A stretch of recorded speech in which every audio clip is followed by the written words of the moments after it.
Good morning, Southern California. This is Fred Arnold and AM 1220 KHTS. I'm joined by Janet Demeter, and Janet, that song was so special because today is Jack's birthday. Yes. And Jack would have been 8 years old today. Yes, he would. Yeah, so we played that for you, Jack, and we're here to talk about Jack's Angels Foundation, which is a foundation that you created in the name of your son, who passed away from brain cancer, right? There's a more detailed name to it, and we want to bring awareness to it and some things that are going on. But tell us a little bit about Jack's journey when he was 3 years old, diagnosed with brain cancer. Absolutely, and thank you so much, Fred, for having me on this morning. It's really an honor to be here. Well, you see, DIPG is the name of the cancer he had, and I had no idea what this was. And even after he had been diagnosed, it didn't quite register to me that it was cancer. It was just this monster, because there was no way out. We were told that there was nothing they could do. They could do radiation that would help temporarily, but this is the most aggressive pediatric cancer, and because of where it's located in the pons area, the brainstem, there are no survivors. We have not. This cancer pushes the limits of our science on neuroscience, neurosurgery, and in oncology. Mm-hmm. One of the, as we've spoken in the past, one of the inspirations that you had on the Foundation for Jack and raising funds and awareness for this was the comment that a doctor had once mentioned to you, that is that it wasn't a big business. There wasn't a lot of opportunities if they spent billions of dollars on research for the business side of it to make a profit, if you will. It wasn't as good of a business decision for big drug companies and institutions to research this. Tell me more about that, and that was your inspiration, some of your inspiration behind focusing on the fundraising. Absolutely. Well, first of all, we were made to feel like we lived in Antarctica or something. They were like, it's so rare that there just aren't enough numbers. It's just not worth the investment. I mean, that's literally, I wish they went further to say all those things that you did, but really they just said it's about numbers, and there aren't enough of them. And that translates to a family, though, that your child's life doesn't matter. It really does. That's the reality. I can't imagine that, because, what price do you put on a human being? Exactly. And there's never billions spent on this cancer, and we have a budget. We have a rather modest budget, really, for cancer research, but only 4% of it goes to pediatric cancer as a whole, and it's the leading cause of death in children after accidents and injuries. So So, excuse me again. Yes.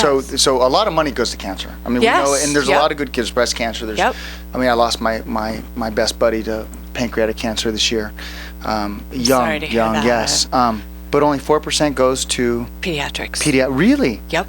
That is striking. Now, we're talking about government funding or in government funding. Oh, okay. And private sector is even less. Really? Yep. Yeah. And the same excuse. You want to pull someone's heart, it's their children. Exactly. Well, I'll tell you what, a lot of I'm sorry to say it, but the reality is many of the big cancer, even charities, use children to advertise and to pull on your heartstrings. However, but it's not going to even less goes to pediatric research. Wow. Okay. Because that will get you, without a doubt. There's nothing more that we love more than our children. Well, and also these kids don't have a chance. There's no survivors of this cancer. There's been no survivors since Neil Armstrong's daughter died of it in 1962. No activity, and there's really no excuse for it. Now the numbers of deaths are huge, tens of thousands after decades just here in the United States alone. So it really doesn't make sense. It is a good investment when you think, wow, we're trying to cure cancer. This one is one of the most elusive of our science.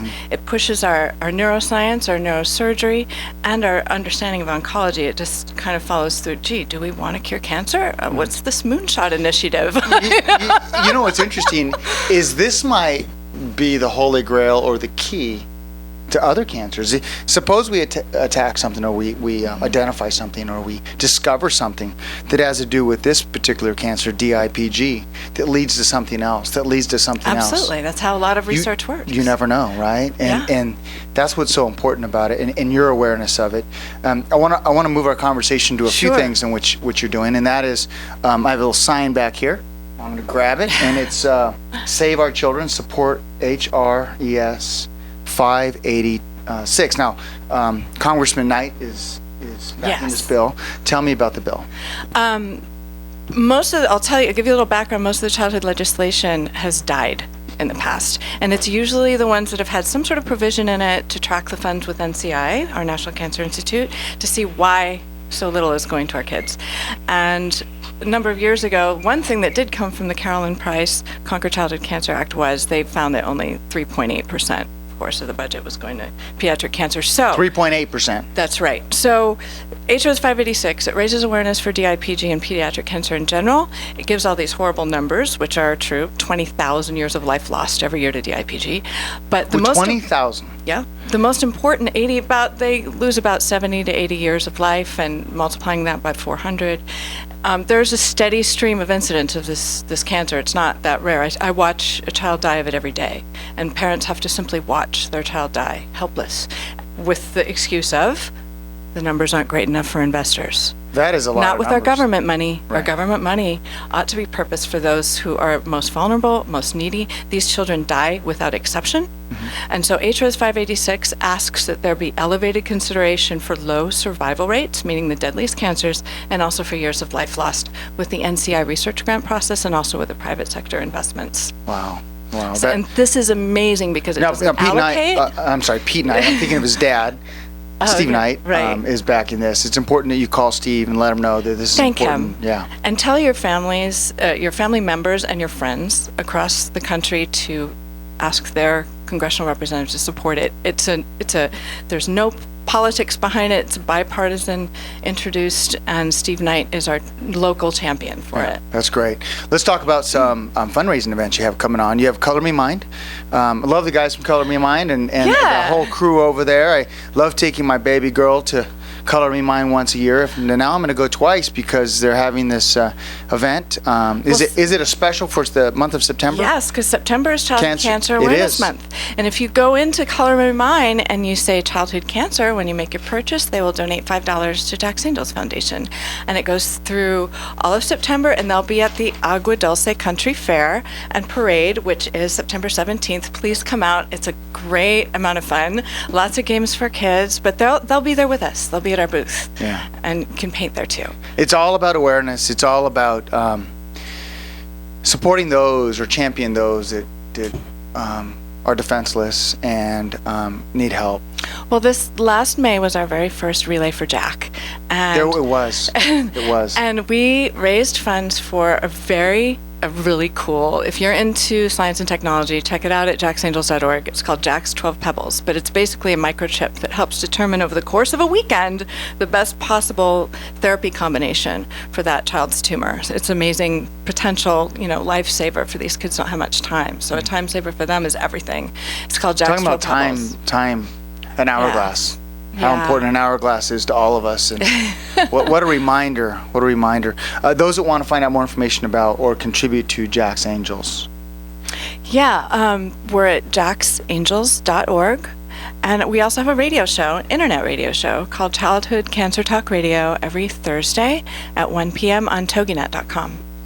Well, happy birthday to Jack. Thank you. Yes. Thank you for playing this song. We'll absolutely play it throughout the day for Jack on KHTS. And certainly next time it comes, the Relay for Life or anything comes up, please come on. We'll share it. We'll get it out to all of our followers. We'll get it out to all our... Thank you. For our business, we'll get it out. It's communities and parent organizations that fund this research exclusively. Yeah. So thank you so much. Absolutely. Thanks, Janet, for coming in. Happy birthday, Jack. I hope you enjoyed this edition of the Santa Clarita Valley Chamber of Commerce Business Spotlight. This show's Fred Arnold on AM 1220 KHTS.